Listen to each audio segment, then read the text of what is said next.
Pero Marlon, Kadalasan. alam mo, ang pinaka pambansang sugar daddy, pupunta ng Cebu ngayong araw na to. Yung sugar Sino? daddy ni Pambore 4. Sino? Si Bongbong Marcos. Hindi naman sugar daddy, ang pakla nung pagmumukha, no? Mukha ng personalidad, paano naging sugar yun? No, wala siyang ganong appeal, no? Si Marcos, wala siyang ganong appeal na mapopugian ka sa kanya. Wala. Nung kabataan niya. Yeah, Oh, well, oo. let's talk about today na, di ba, most men would age gracefully na parang mas gwapo siya ngayong tumanda siya, di ba? Yung mga ganon, Yeah. di ba? So, siya wala. Because I remember, who's that, Marlon, yung Mike na dapat naging Mike Toledo. Mike Toledo Toledo. ba? Toledo. Isa siya sa parang kino-consider before na magpe-press secretary. Galing Diba? yun. Dapat siya. Tapos merong isang bulldog na parang sabi niya ayaw niya. Wag daw 'yun because mas pogi daw siya kaysa kay Marcos. Kapag daw nagsama, oo, kuyang. Yun yung reason. Hindi yan, wag yan, mas pogi yan kay mas pogi yan kay BBM. So, napili nila si Claire Castro. Ibig sabihin, mas pogi si BBM kaysa kay Claire Castro.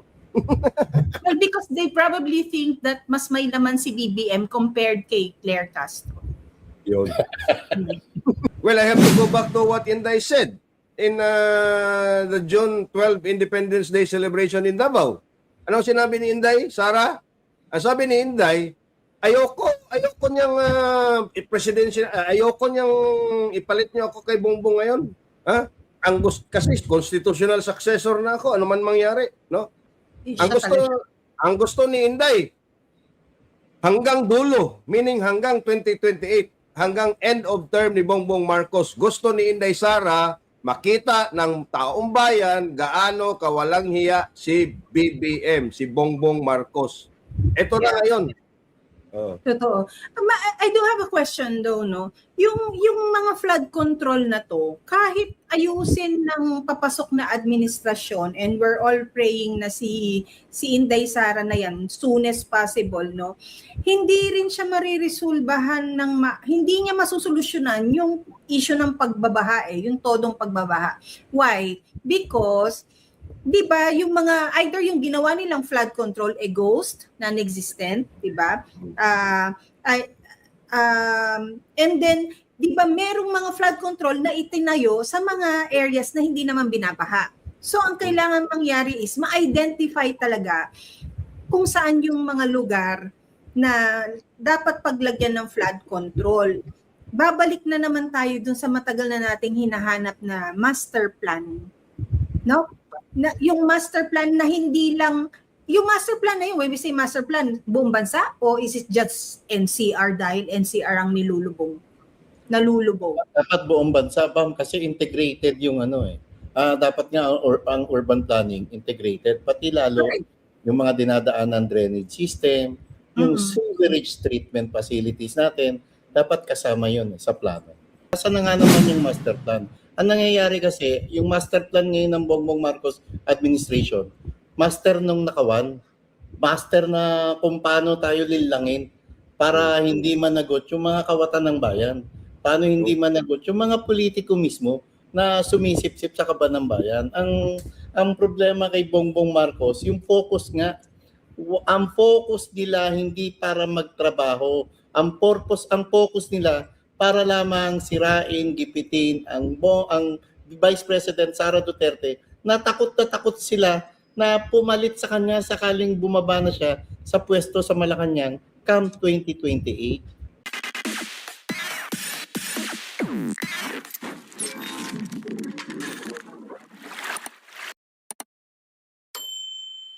Oy, good morning sa mga masamang damo dyan na matagal mamatay.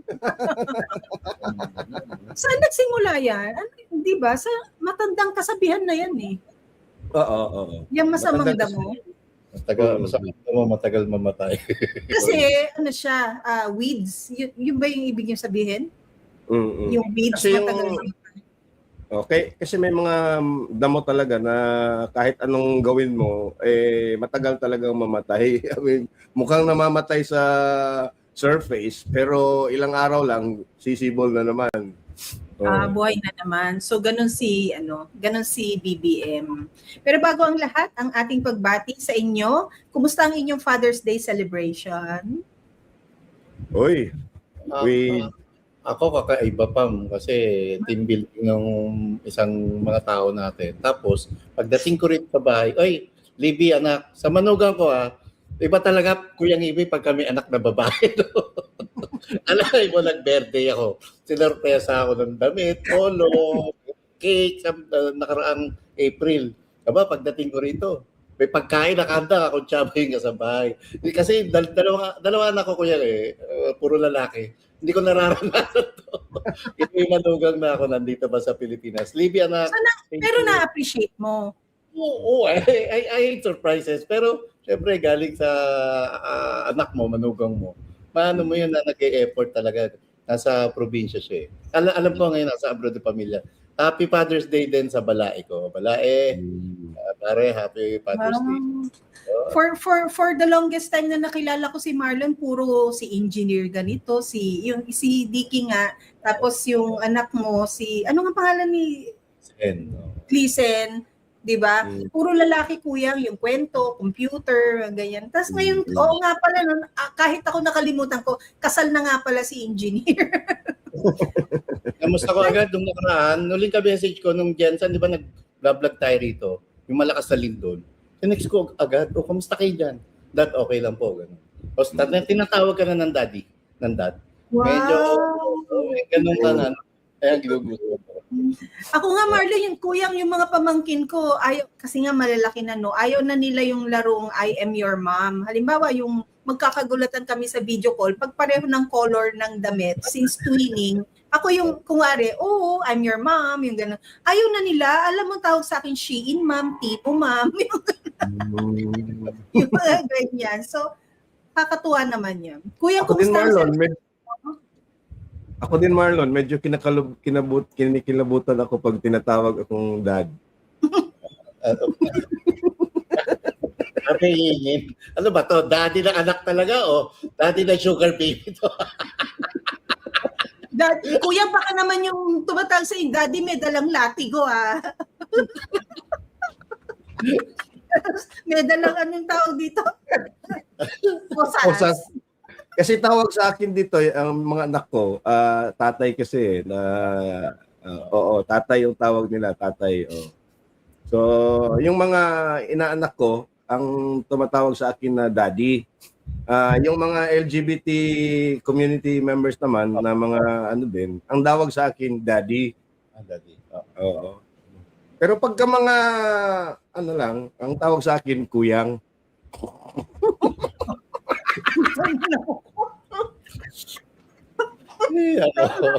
Using mo yun. Speaking nga pala, kuya, pero yung sugar daddy, di ba? Pinaganda ako ng mangga. Ate, wag mo na lagyan ng wag mo na lagyan ng gatas o kaya asukal, hayaan mo lang puro na mangga. Di pa naman ako sugar daddy. Ay, ko nun. Marlon, pag walang gatas yung mangga, mangingitim. Hindi rin puro Pero Marlon, itim, no? pero Marlon, alam mo, ang pinaka-pambansang sugar daddy, pupunta ng Cebu ngayong araw na to. Yung sugar daddy ni Pambore 4. Sino? Si Bongbong Marcos. Hindi naman sugar daddy, ang pakla nung pagmumukha, mukha ng personalidad, paano naging sugar yun? No, wala siyang ganong appeal, no? Si Marcos, wala siyang ganong appeal na mapopugian ka sa kanya. Wala. Nung kabataan niya. Yeah. So, let's talk about today na, di ba, most men would age gracefully na parang mas gwapo siya ngayong tumanda siya, di ba? Yung mga ganon, di ba? So, siya wala. Because I remember, who's that, Marlon, yung Mike na dapat naging Mike Toledo. Toledo. Isa siya sa parang kino-consider before na magpe-press secretary. Galing diba? yun. ah, dapat siya. Tapos merong isang bulldog na parang sabi niya ayaw niya. Wag daw 'yon because mas pogi daw siya kaysa kay Marcos. Kapag daw nagsama, oo, kuyang. Yun yung reason. Ay, hindi yan, wag yan, mas pogi yan kay mas pogi yan kay BBM. So, napili nila si Claire Castro, ibig sabihin mas pogi si BBM kaysa kay Claire Castro. Well, because they probably think that mas may laman si BBM compared kay Claire Castro. Yun. Baka yung ganon. Because with Sec Trixie before, si Trixie matatas sumagot eh. Oo. Kahit i-ambush mo yan yung smart ass answers, ibibigay niya eh. Yeah. Maano siya eh, matatas. Yung isang bardagulan, Pam. Etong isa yung ngayon, di ba? Bardagulan lagi ang laban eh. Parang hindi ka tagapagsalita eh. Di ba? Attack dog ka talaga eh. Ano siya? Si Shider siya. Sino nga yung babae dun sa Shider? Si Ate Annie. Pink 5, ano ba yun? Tama ba? Shider ba yun? Si Bayuman naman yun. Hindi. Red 1. Blue 2. Di ba? Green 2, blue 3, yellow 4, pink 5. Ayun, pink 5. Shider nga ba yun? Ewan ko. Well, good morning. Kuya, kumusta ang panahon diyan sa Cebu? Maulan nga kapon. Ngayon medyo medyo makulimlim. May araw kanina. I was able to bask in the early morning sun for about 15 minutes while having my 2 cups of coffee. So medyo maganda. Tulad mo. Power Ranger pala yung Pam. Marisol Piestada, shoutout sa iyo. Message. Power Ranger. Hindi, Shider. Ano ka ba, Pam? Marisol Piestada, please. Shoutout mo ako. Kailangan kita ngayong umaga. Yun. At shoutout mo ako. Message mo ako, please. Power Ranger. Power Ranger. Power Ranger yun. Hindi Iba yung yung Shider. Bioman. Iba sila. Sino yung Bioman? Si Bongbong. yung litong-lito na tayo sa mga ano. Well, anyway. Yung Bayot Man sa Senado, sino? Bayot men. Men. Make it plural. Bayot men. Hindi, tinanong ko kasi yung panahon because last night medyo nagpanic ako because alam mo yung syempre kapag nasa building ka, yung howling ng Wind. hangin. Iba kasi parang kulob, may sipol, nakakatakot. So nangyari yung ganun kagabi. Tapos biglang umulan, kumulog, kidlat, lahat na ng parang all-in-one na matter of 20 minutes, 30 minutes yung tinagal. So syempre lahat na yung flashlight ni ready mo and things And then later on nung natapos na siya, parang wala naman nangyari. Yung dinaanan ka lang, yung pinakabaka lang, yung maganyan. And then you look at the social media, grabe yung dinulot lalo sa EDSA. And we have something to share with you para makita lang din natin. Ito except sa EDSA. Tulad ng ex ko, dinaanan lang.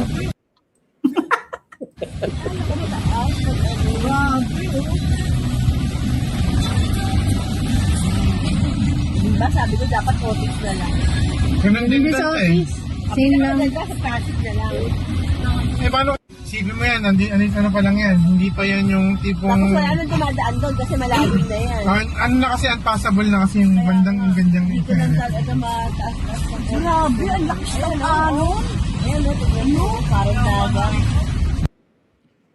Tapos may sa Valenzuela pa Pam na clip na ganun, mga picture. Ito sa Balintawak lang to. Hindi ko pa nakita yung sa Valenzuela. Pero yung sinasabi kong Kuyang and Marlon, si Marlon kasi nasa probinsya kahapon. Yung nangyari yung ulan na yan, mas malakas yung hangin, kulog, kidlat. Okay yung ulan, yung saktong ulan, pero para magdulot ka kaagad ng ganito kabilis, paano sa zona ni Bongbong Marcos. Yun yung mga panahon na ano na yan, buhos na ng ulan niya, may pumapasok ng bagyo. Although ngayon meron tayo si Typhoon Kiko, Francisco. Francisco yan. Francisco, Oh, Francisco. Northern Luzon ang pananalanta niya. Parang ilang taon na niyang sakit ang flood control issues, no? Ang hirap niyang makarecover sa sitwasyon na yan. Ang Hindi hirap yan makaka-recover. Yung flood control issue na yan will be attached to Bongbong Marcos until the day he dies.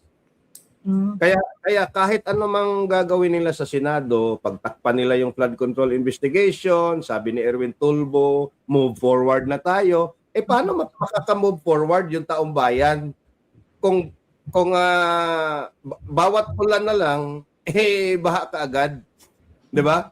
So hindi talaga makapag-move on.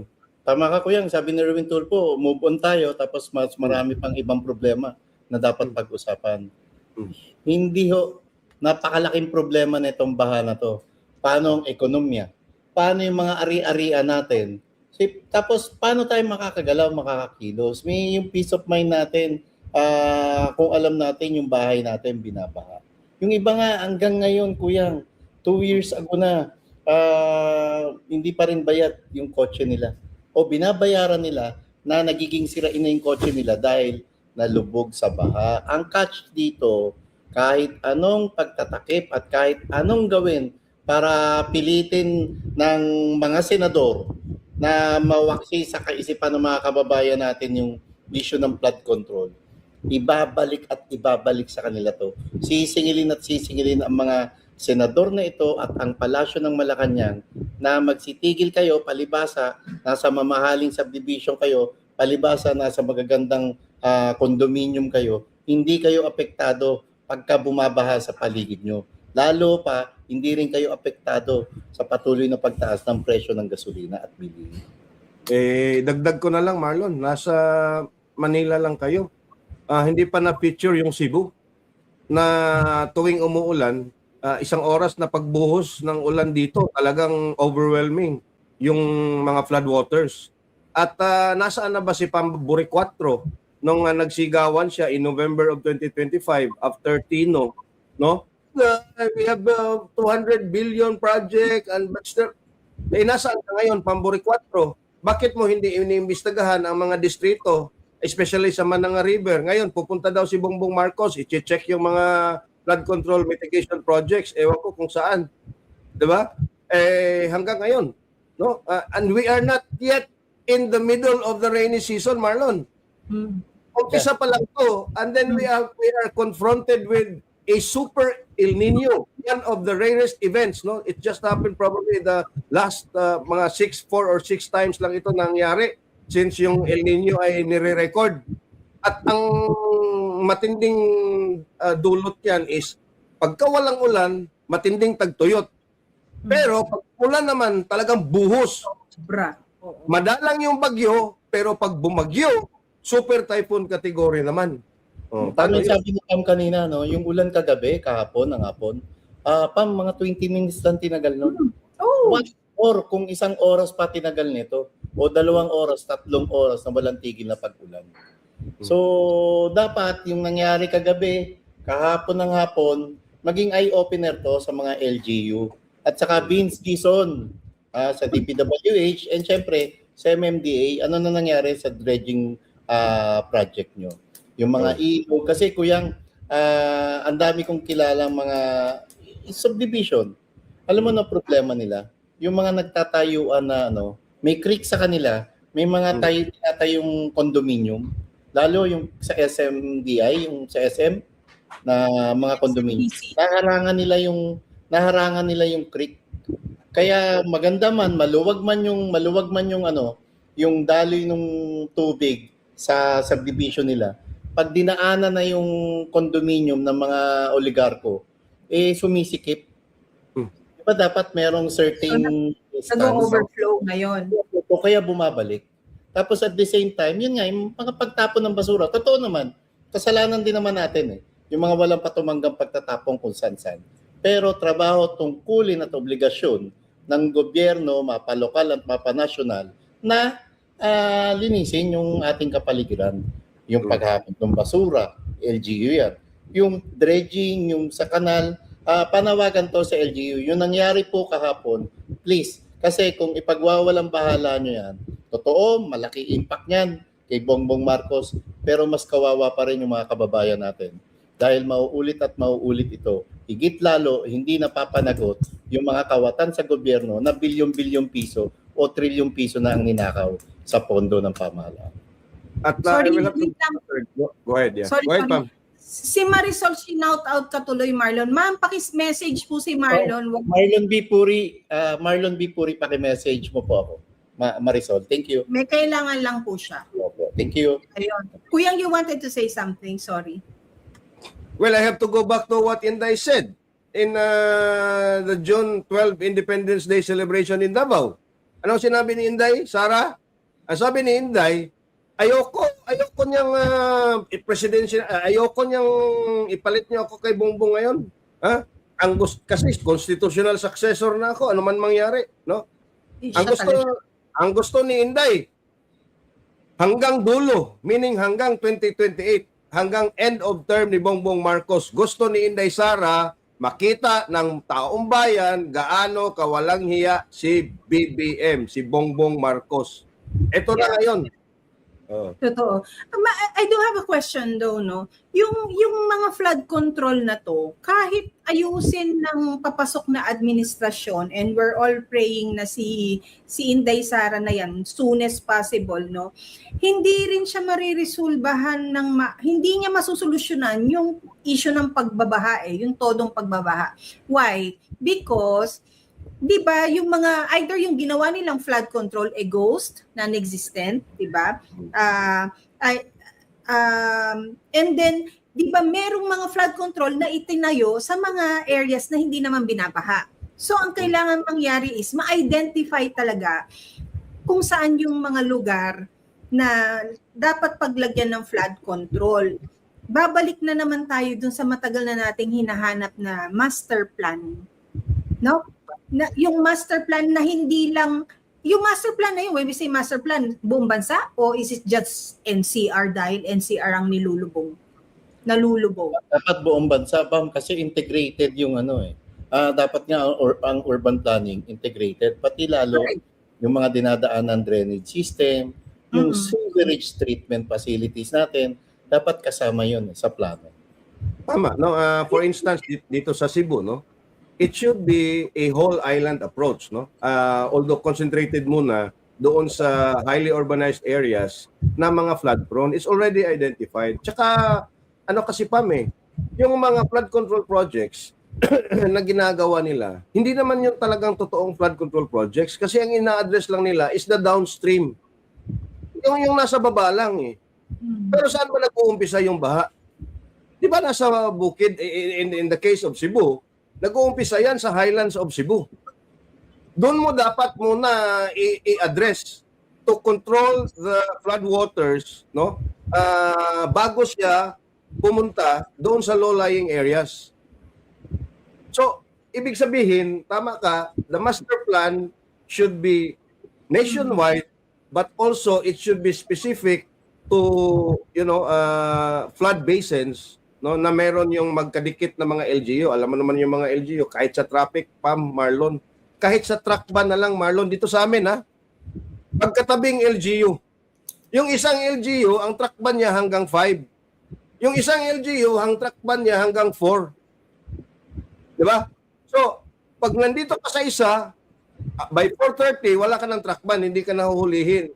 Pero pagdating mo sa kalapit, sa kadikit, hanggang 5 sila, huhulihin ka pa rin sa next LGU.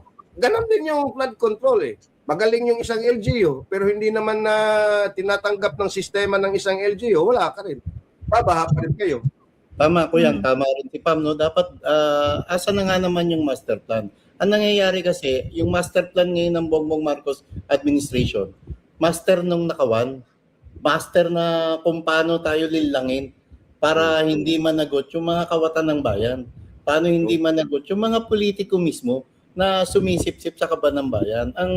Ang problema kay Bongbong Marcos, yung focus nga, ang focus nila hindi para magtrabaho. Ang focus nila para lamang sirain, gipitin ang Vice President Sara Duterte, na takot sila na pumalit sa kanya sakaling bumaba na siya sa pwesto sa Malacanang come 2028. Oh, tapos anong sabi ni Paulo Ortega? 'Di ba, kinumpirma na niya. Inamin mismo ni Paulo Ortega na focus na tayo sa impeachment. Ito yung pinakamalaking trial sa ating sa ating kasaysayan. Dapat tutok yung taong bayan doon. Oh, edi anong gagawin ng taong bayan pagka tumutok na tayo sa impeachment? Malilimutan na yung flood control. Malilimutan na yung ekonomiya. Malilimutan na lahat ng concerns at issues ng taong bayan dahil nakapokus lang tayo doon sa impeachment ni VP Sara. Yun ang gusto nilang gawin sa impeachment na yan. Because until now, I still believe it's next to impossible to convict Sara Duterte with 16 guilty votes. Una, Kuyang, magagamot ba ng impeachment yung matinding baha? Magagamot ba ng pagpapa-impeach kay VP Sara yung mataas na presyo ng bilihin? Yung presyo ng gasolina? Magagamot ba ng impeachment yung malalang krimen? Ngayon, ultimo police ginugurgur ng ordinaryong sibilyan kasi bangag sa ipinagbabawal na gamot. Yung iba talagang napipilitan na magnakaw, yung salitang kapit sa patalim, nangyayari na kasi sa sobrang mahal ng bilihin at walang oportunidad para mabigyan sila ng maayos, disente at matinong trabaho. Oy, the remainder of this year will be more challenging because nandiyan yung nakaamba na naman ng mga, alam mo yung mga recession ba? Dahil wala nang umiikot sa ekonomiya, mas maraming, and this is already happening, hindi lang hina-hype din ng ng mga mainstream media na yung mga companies na nagle-lay off ng mga tao, sobra na. Marami ng tao ang walang trabaho, paparating pa ang kalahating parte ng buwan na to ay ng taon na to na talagang mas maraming mawawalan. Ito nga sinabi natin nung isang araw, no, ang focus natin ng pag-i-inform sa tao yung issue ng impeachment, issue ng flood control. Hindi ninyo alam ang Casino Filipino Pagcor. Iyan magiging pribado. Ilan ang niyan, ilan ang mga empleyado niyan na pwedeng mawalan ng trabaho. Kasi lugi na, unang-una lugi na, wala nang nagsusugal, 'di ba? Walang perang isusugal. Kung meron man talagang ikaw ka na, 'di ba? Masyadong marami ang pera mo nun. Pero walang problema doon sa mga nagsusugal, customer yung mga yun yung mga yung mga nagtatrabaho from the cleaners up, 'di ba? Meron tayong alam diyan na ang department nila dati silang 50 katao, 8 na lang sila ngayon. Yan, ito na yung sinasabi ko Pam noon, siguro mga previous lives natin, ang tinatawag na stagflation. Kung saan, okay, let's talk about the economy for a bit, no? Ano ba yung stagflation? Yung ekonomiya mo ay hindi lumalago. Pero yung cost of goods, yung presyo ng mga bilihin ay tumataas. At yung wage at kinikita mo ay hindi tumataas as quick and as fast as the inflation. Halimbawa na, okay, yung forecast GDP growth natin for 2026, sabi ng mga ekonomista, is only 3%. 3% lang. Ang target ng BBM administration is 5.5 to 6.5%. It used to be 6 to 8%. Dinowngrade nila to 5.5 to 6.5%. At 3%, that's almost half the target. Now, 3% yung paglago ng ekonomiya mo. Pero yung inflation mo, the last time was 6.9. Halos triple. Ibig sabihin, hindi lumalago yung ekonomiya mo na humahabol doon sa inflation rate. So anong magagawa niyan? At tapos ito pa, nagtaas ng interest rate yung Bangko Sentral. Pag nagtaas ng interest rate ang Bangko Sentral to control, wala na namang makakautang ng mga kapitalista to expand. Ikaw, consumer ka, maglo-loan ka. Ang taas ng interest rate. Paano kikita yung bangko? Yung mga bangko, ang kinikita diyan 90% sa interest rate earnings. Pangalawa pa, tingnan nyo Hindi ito napapansin din. Alam mo yung Pag-ibig Fund, Mm. Oh. nagbaba na ng kanilang mga interest rates, Marlon. Nagpo-promo na sila para dumami yung customer. Kasi lumiliit na rin ang nag-a-avail ng mga housing loans, no? Dahil nga sa gipit ng kanilang economic status ngayon at sa taas ng interest rate. Pag yan ay perfect storm na, Marlon at Pam, and then you have the El Nino, and then you have the crisis, and then you have the lack of fertilizer, the lack of food, import tayo lahat. Taas yung dollar exchange rate. By the end of this year, I don't know what will happen to the economy na. Mag-collapse talaga. Kasi, kuyang, maliban dyan sa sinabi mo na wala ng mga nag-a-avail, wala na rin yung tiwala ng tao. Tignan mo yun, sa SSS, tama ka dyan, ha, may mga todo na rin ng promotions nila. They even hire influencers to promote the MP2, Yeah. meron yung Savings. Yeah. oh, yung savings na yan. Wala, kasi ang tao, ang perang meron ko, panghahawakan ko. Bakit ko, unang-una, hindi ko sa bangko ibibigay or itatago dahil hindi lahat may access sa banking system, ha. Hindi lahat may kumpiyansa na pumasok ng bangko at sabihin magbubukas po ako ng ATM ko. Yung mga ganyan, wala. Pangalawa, bakit ko sa ahensya ng gobyerno i-contribute o ibibigay o iipunin? Tignan mo ang ginawa sa PhilHealth. 'Di ba? Yung inaasahan mo, let's say ilang dekada kang nagtrabaho, nag-contribute, kinaltasan ng PhilHealth. Manganganak ka, nagkasakit ka and all. Anong PhilHealth contribution? 3.5, 13K. Pero yung bill mo sa ospital is what? 150 plus. Diba? Bakit hindi ma-cover ng PhilHealth? And look at Recto. Look at the damage control na ginagawa ni Recto sa sarili naman niyang kapabayaan nito. Ang sabi niya, PhilHealth benefits must be commensurate with premiums. Ano ang ibig sabihin nito? 'Di ba? Ang sinasabi nito, yung equivalent ng monthly contributions mo kapag ikaw ay nag-avail, it should be available for that person. Let's say ako, sabihin na natin, in 10 years ng contributions ko, meron akong sabihin nating 50,000. 50,000. Nagkasakit ako ngayon, punta ako sa ospital, sa PhilHealth lane and all. Yung sabihin na natin yung 50,000, hindi mo makukuha ng buo yan. But at least, yung 50,000 ko na bill, I should at least have 30,000 from my PhilHealth para ang problema ko na lang yung 20,000 kung saan ko pupunuin. Diba? Wala. Gawin mo yun, Marlon. Gawin mo yun. Kasi may mga lumalapit na paano daw makaka-avail. Kasi daw ang avail lang nila, kuyang 1,835. Anong problema mo, Recto? Minsan sinasabi mo kung may contribution ka na for almost 10 years, na 50,000, dapat nga ibigay sa yun. Kasi pinaikot na nila yung pera, pinagka-interesan na yun. And tama sabi mo, marami nang nawawalan ngayon na mga kababayan natin na sumuporta o magbigay pa ng kanilang contribution sa mga financial institution ng Pilipinas. Bakit pagkakaroon ka ng tiwala? Mga government employees, di ba? Magkano yung nakulimpat sa GSIS funds? 62.5 billion pesos. Sa Land Bank, 62 billion, di ba? Sa DBP funds, magkano? 62, paborito lang numero 62 billion, di ba? Yung iba pa. Sa insertion, 241 billion. Billion na pinag-uusapan dito, hindi milyon.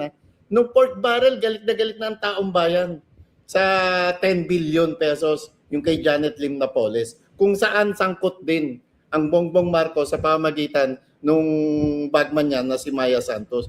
Pero ngayon billion, yung gold reserve pa, ibalik natin, 129 billion pesos. Tapos sa PhilHealth funds, magkano? 89.9 billion pesos. Tapos ngayon, may gana sila i-privatize yung ilang mga government-owned corporations na dapat, pag-igihin pa, dapat nga, mas mapalago pa ito. Ang problema, pag privatize yan, yung pinagbentahan yan, saan na naman mapupunta? Doon na lang simple-simple sa tone-toneladang ginto na ipaliwanag na ba ng palasyo ng Malacanang kung saan napunta, magkano binenta, at sino ang bumili sa pinagbentahan. Hanggang ngayon, bulag ang sambayanang Pilipino kung paano na naman ginahasa at pinagsamantalahan ng Bongbong Marcos administration ang pera natin. Oh, anong nangyari? No, nag-viral yung isang netizen nung ano ba 'yon? Yung post niya na 'yon na parang she had to endure watching her husband na 26 years na nag-contribute sa PhilHealth. Oh, anong ginawa ng PhilHealth? They reach out na kasi nag-viral 'yun eh. Kasi ang unang rason, Kuyang, sorry to cut you, hindi daw siya 24 hours, within 24 hours, yan ba yun? Na-confine. So dapat kasi daw, 24 hours kang ma-confine para makapag-avail ka ng PhilHealth. Putang inang polisiya yan. Mahalo na Pam. Ewan ko kung nandyan yan sa iba't ibang bansa, pero again, talagang... So nag-reach out, buti naman. Ang PhilHealth daw, no? Okay. Pangalawa pa, Marlon. No? At balikan natin. Yung guarantee letter for health benefits, no? Yung mga iba pang benepisyo, financial aid ni Alan Peter Cayetano, ay tinanggal daw. Ngayon, ewan ko, dapat tutuhanin ito ni APC. Mag-hire daw siya ng bus. Dadalhin niya yung mga pamilya nung humihingi ng tulong doon mismo sa opisina ata ni Ted Herbosa sa DOH. Kung saan sangkot din sa mga ma-anomalyan transaksyon, lalong-lalo na yung 10 million na donation ng DOH doon sa WHO. Putang Dollars. Dollars, ha? Hindi pesos yan, dollars yan. 'Di ba? Bakit doon ka magdo-donate? Bakit hindi dito sa sarili mong bansa? Anong katangahan meron yan, Ted Herbosa? Pasensya na, pero ang bobobo po nung ganyang mga pagdedesisyon. Hindi maaring hindi masabi sa inyo ng mga kapwa ninyo for the sake of what? Decency? Dahil nasa pwesto kayo? Dahil kayo yung mga official? Di kami ng mga pribadong citizens ang magsasabi, napaka-bobo po nung mga ng mga ganyang pagdedesisyon. Di ba? Tapos nung isang araw, sino ang umi-eksena sa PGH ba yun? Kasi merong ginagawang drainage. Si Vince Dizon. Di ba? Drainage na lang na nandyan sa ospital na controlled yung environment, hindi mo magawa ng maayos, tapos nagagalit-galitan ka sa mga taong gumagawa, pagkukulang mo rin yan. Diba? Ang yabang-yabang mo, nilibot mo ang Luzon ng taas baba. Nagpunta ka pa ng Davao kung saan hindi doon yung malaking pinsala ng baha. Tapos yung mga maliliit na controlled environment na dapat tinututukan mo, hindi mo magawa dahil puro ka rin eksena, Vince. Tapos sino yung ka-joint venture ng contractor na yan sa PGH? No, kapatid ni Zaldico. Ito pa nakakaligtaan lagi nating singilin to. Ano na ang status ng Maharlika funds? May binibida sila, Pam, Marlon, no? Nag-remit daw sila ng 1-something billion na kita ng Maharlika Fund, no, doon sa National Treasury, no. Okay naman kung ganun, pero ang tanong natin, dapat meron silang financial statement na isa sa publiko kasi titingnan natin saan galing yung kita na yon. Kasi ang nangyayari diyan pa, Marlon, alam mo ano yung pinakamalaking kita nila? Okay? Yung pera ng Maharlika Fund ay pinapautang nila or nilalagay nila sa National Treasury at yung interest paid by the government on the money of the government ang sinasabi nilang kinikita nila. Mga putang ina sila. Pero hindi tayo sariling mantika. Correct. Kasi ini-invest nila, di ba, sa companies ng mga oligarkong kaibigan nila na non-moving, non-earning. Diba nagkaroon wala pa silang kita sa mga investments nila. For example, Synergy Grid, yung NGCP investments nila, hindi pa na-formalize yung 20% na stake. So I don't know kung meron ng dividendo na natatanggap yung Maharlika. That's why we need to see them, no? Meron silang mga joint venture. Halimbawa, doon sa Iloilo ata, no? I think with the Razon Group for power generation. Hindi nga natin alam. Nagpapaloan pa ata din sila sa mga, alam mo, this very opaque yung Maharlika Investment Fund at paano nila ginamit yan. Dapat isa-publiko nila yung kanilang investment guidelines, yung kanilang mga investments, magkano yung kita, sino yung mga may-ari. Wala eh. Kuya, hindi nga yung ano rin yung parang pinaka I don't know how you'd call it, no, yung pinaka structure contract ng Maharlika funds, kailangan public yan. Dapat alam natin, baka naman may clause diyan at the end of the term whatever is left there is mine. Hindi naman pwedeng ganon, di ba? And we all know kagaano kademonyo tong si Bongbong Marcos, kaano katuso para magnakaw ng magnakaw, di ba? Kaya ka nasasabihan ni VP Sara na masamang damo ka eh. Ang tagal-tagal mong mawala sa eksena at buhay ng maraming Pilipino. Di ba? 6 years is too long for such a man like you na every inch is not even a man. Di ba? Let's go. Before we go to Bongbong Marcos, balikan ko yung Maharlika Investment Fund. Sino yung mga executives dyan? Sino yung mga board of directors dyan? Magkano yung sweldo nila? At yung mga performance bonus ba nila is tied to the performance of the fund? At magkano ang kanilang mga komisyon at mga performance bonus pag kumikita yung fund? Hindi natin alam yan.